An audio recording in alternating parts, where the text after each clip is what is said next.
reality is of Christ. Okay? This verse clearly explains what the items mentioned in verse 16 were. We just went through it, Sabbaths and feast days and all that kind of stuff. They were shadows. A shadow is not anything of itself. A shadow does not exist without something of substance, right? Each look forward to Christ. Here's Christ. They're just shadows that are bouncing off the glorious radiance of Christ, okay? Each looked forward to Christ in a unique way, and each found its fulfillment in Christ. The word skia, or shadow, means the shadow of a looming presence. Think of Christ looming over all the ages of humanity, and all of these things were just shadows.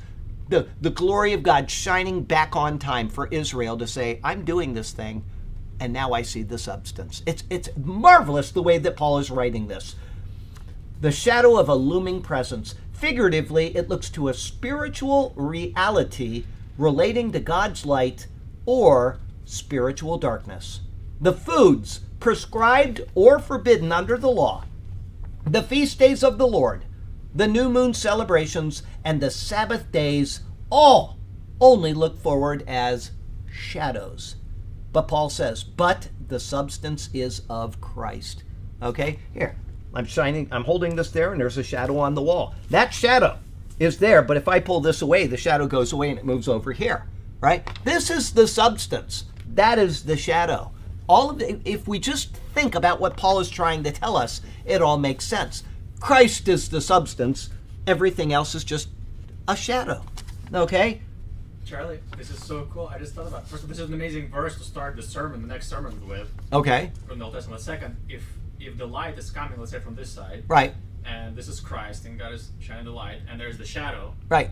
If the Jews are standing on that side, they can't see Christ's face. They see a dark figure. Dark. But if you come to the side of the Lord and you are exposed to His brightness, all of a sudden you see Christ, and then the shadows in the back. And that's what Paul talks about in, I think it's 2 Corinthians, where they say, and the veil is lifted in Christ. So they're on the other side. They're seeing the shadows. They don't know who it is. They don't know who it is, and they have no idea that He's come. They've completely missed it.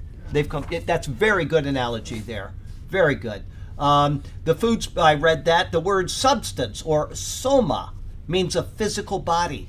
Christ embodies what these things only look forward to. That's why it said in Hebrews 3:14 or 2:14, which I read earlier and I've mentioned at least 3 times, having wiped out the handwriting of the requirements that was against us and which was contrary to us, and has taken it out of the way, having nailed it to the cross. All of these things that are in the law of Moses are a part of the shadow.